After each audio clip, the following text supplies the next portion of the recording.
forgot the transition. Hi guys! Welcome back.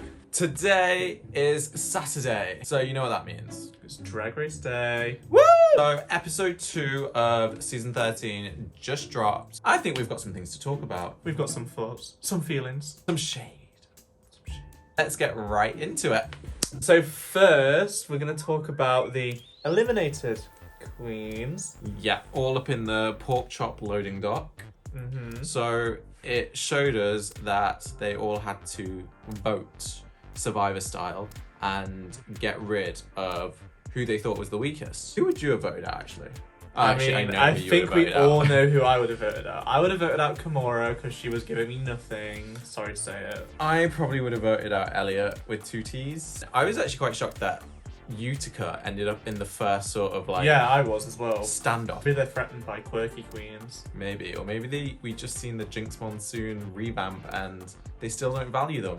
Yeah. I do see how they chose Elliot though, even though I wouldn't have. So just to give a bit of a recap, what happened was they all did an initial vote. Elliot with 2 T's and Utica ended up being tied. So all the queens voted again just out of those two. And in then a runoff vote. Unlike any other election we've seen this year, it did not need a recount. Elliot was sent packing, so we thought. And then we get right into the main body of the episode. So let's talk about that. Right, so we go straight to the workroom. All the queens come in de-dragged. And then they all do their little hi with Rupaul. And then Elliot gets introduced to the mix. And the queens have some feelings about that. Straight away she came in spicy. Yeah. She came for Candy. Did she though? Because I feel like she was just stating facts. She was spitting facts. And Candy couldn't handle it. Yeah. I feel like she was getting overly annoyed. I'd just be like, oh girl, I'm better than them. So I'm not going to be like that. Blair.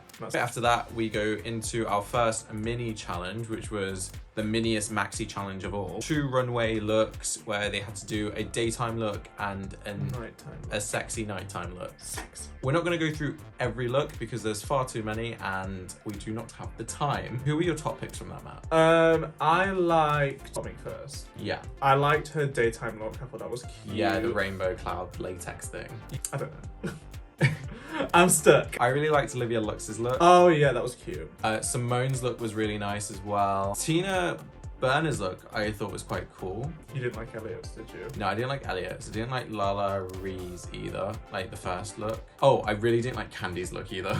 Yeah. The 18th century gothic mistress of the whorehouse thing. I mean, she tried to explain it, but yeah. I didn't see it. I didn't see what she was going for. I didn't see the relevance. The sexy looks were, I would say, so much better. I did like I like Lala's sexy look. Yeah. I don't think it was like amazing, but I just thought it was just like a nice look, you know?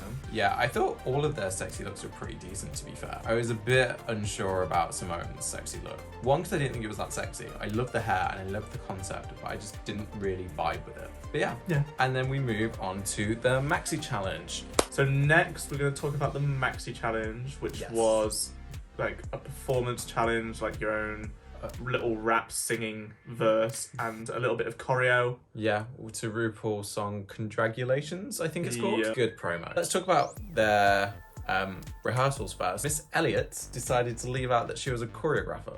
I get why she did that, because stop them from getting annoyed at her, like, oh, she flopped the lip sync to start off with and now she's coming in here telling us what to do. Who does she think she is? But then I think she should have stuck to that, because otherwise if she stayed quiet for halfway through and then all of a sudden takes the reins, people will be even more like...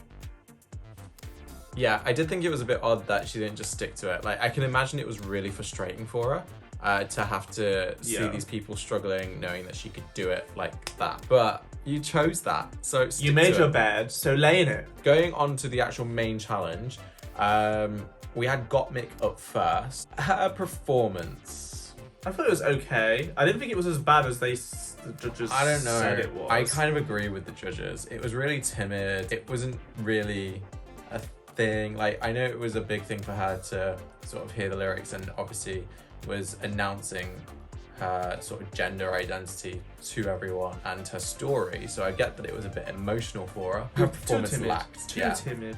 Yeah, I feel like she could have sold it better. What did you think of Candy Muse? I mean, I can't really remember too much about her actual, like, rap, though it has to be said that her choreo was sloppy. See, I don't think her choreo was sloppy during her solo. I think it was sloppy during the group. Yeah, but she made it show as well, which is even worse. Yeah, she really Like, she did. stopped, and then she was, like, looking at everyone else like, what are they doing?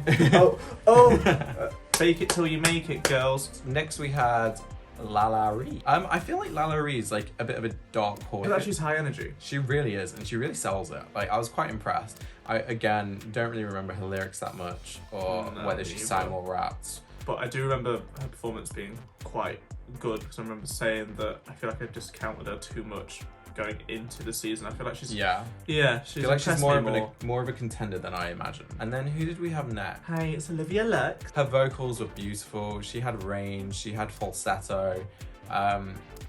Again, don't really remember what she said, but she looked beautiful. The outfit, she sold the performance, and that's what really counts. Yeah, I think she did really well. I like that she sung rather than... Yeah, that Rapped. really made her stand out. Next up, we have Tina Burner. And I think that she'll do well this season. I was expecting her to not do so well on this sort of challenge. I was glad I'm wrong. She came out with energy, a little bit of sass, a little bit of... I just liked it. I liked her performance, you know? I agree. She really brought the energy. It was a bit weird that she never really looked at the camera, but hey ho, she'll learn. I thought her outfit was cute. Her lyrics were funny. Like, I do actually remember some of her lyrics, which is an achievement at this stage, considering I can't remember anyone else's. Yeah. Next, Simone. yeah, Simone. Simone actually really captivates me because she's one of those queens that makes walking look like she's performing. It's weird though, because like, it doesn't look like she's walking like super well, but then she is at the same time. Like, I think it's because she's like super skinny and like, but like tall again. It's like you said, like a model. Yeah, she is would. more less. And she always does that. I've noticed she's got a signature move where she goes. Picked her out before as thinking she'll do well in the challenge. I could just see her doing like a good little rap verse. I got that prediction right. I thought she would win, and she did win. And last, we have Elliot with 2 T's. I actually was quite impressed with Elliot. I thought she did way better than I was expecting. I thought if anyone was going to be first out this week, if they did eliminations, it would be her. She definitely did better than I thought she was going to do. The high energy, the kick into a split. I mean, I know that's kind of like a drag queen trope in general. But I think she did it with. But she did it well. She looked good doing it, whereas like it's not like when Silky did it. Or Yeah. like, Lip-Sync, she looked awful. It looked like she was going to bounce straight up back from that vagina. Yeah. Rebounding off the floor. Yeah. So all in all, I think it was a really strong cast performance. Let's move on to the runway. So next we have the runways. So we're just going to do a simple little little tiny comment on these. Before we start, I just want to say I have no idea what LeMay is. You don't know what it is either. No. In my head, it's some sort of pate. But Pate. yeah, so I don't know what the theme was for this week or what it means. So I'm just assuming they all did well. Yeah. First, got me. 2. 2, I thought it was delicious. Her little golden egg head. Yeah. I thought it was cute. Loved it. Next, Candy. Boot. I would give that a boot. I thought it looked tacky, the whole robe. I thought the robe thing was cute, but it just looks messy. I think the wig with it as well made it. Yeah. It particularly sealed the deal that it was like It was tacky. not the one. It's a no from me. It's a no for me. It's a pass. So next we had Lala Ree, who turned up in the Quality Street. Yeah, She looked like a golden Quality Street. which is what she was going for. I have to give that one a 2. I thought that was yummy. I would also give that I a would have 2. eaten that. Normally I don't like Quality Streets, but I would eat that one. Eat it, eat it, eat Delicious. it. Edible arrangement. Olivia Lux. She looked like a little debutante. Again, being classy, beautiful. Love the green. Honestly, I thought she might get red a bit for it because I thought it was a bit simple. I thought it was pretty. Give it a 2. It wasn't like my favourite, but I'll give it a 2. I'd also give it a 2. Next up, we have Simone. Oh, 1000% a 2. 100,000%. I tried to do maths and beat your percentage. That boxer look, Stunning. stunning. Just absolutely out of this world. And next up, we have Tina Burner in the all silver Tin Man Wizard of Oz tribute. Yeah. I was a bit unsold on this until I noticed the axe purse and the heart reveal. I thought that really killed it off. I would give it a 2. It's like a 2 for me as well, if that was I unfair. thought it was. I thought it was good. Again, it's not like my favourite ever, but I thought it was good. Okay, and lastly, we have Elliot with 2 T's. I'm just gonna go straight out with it and say it's a boot. I wasn't a fan. It was some 80s prom dress. I don't think it was too bad. It's just not. It didn't give me anything special either. So it's kind of like on the border of two and boot. I just feel like it's kind of very middle of the road. A two buttle. It's a boot. It's a boot. It's a boot. There we go. That's what best I could do. Let's move on to the lip sync. Right. So next we have the lip sync between Olivia Lux and Dua Lipa herself, Simone. Basically. So they were the top 2 of the week. RuPaul chose them. And yeah, they were lip syncing to Dua Lipa's Break My Heart. I thought that the lip sync was cute. I thought that the song, even though it's not super high energy, it's like upbeat. I don't know if the performances matched the song like the best they could have done, but I didn't think it was a bad lip sync. No, I agree. I think they could have done way more with that song. I think it was a great song choice. But very modern. Yeah. Very contemporary. I feel like Olivia Lux slightly overplayed it campy wise. I feel like she turned it into like a B-Tech drama performance.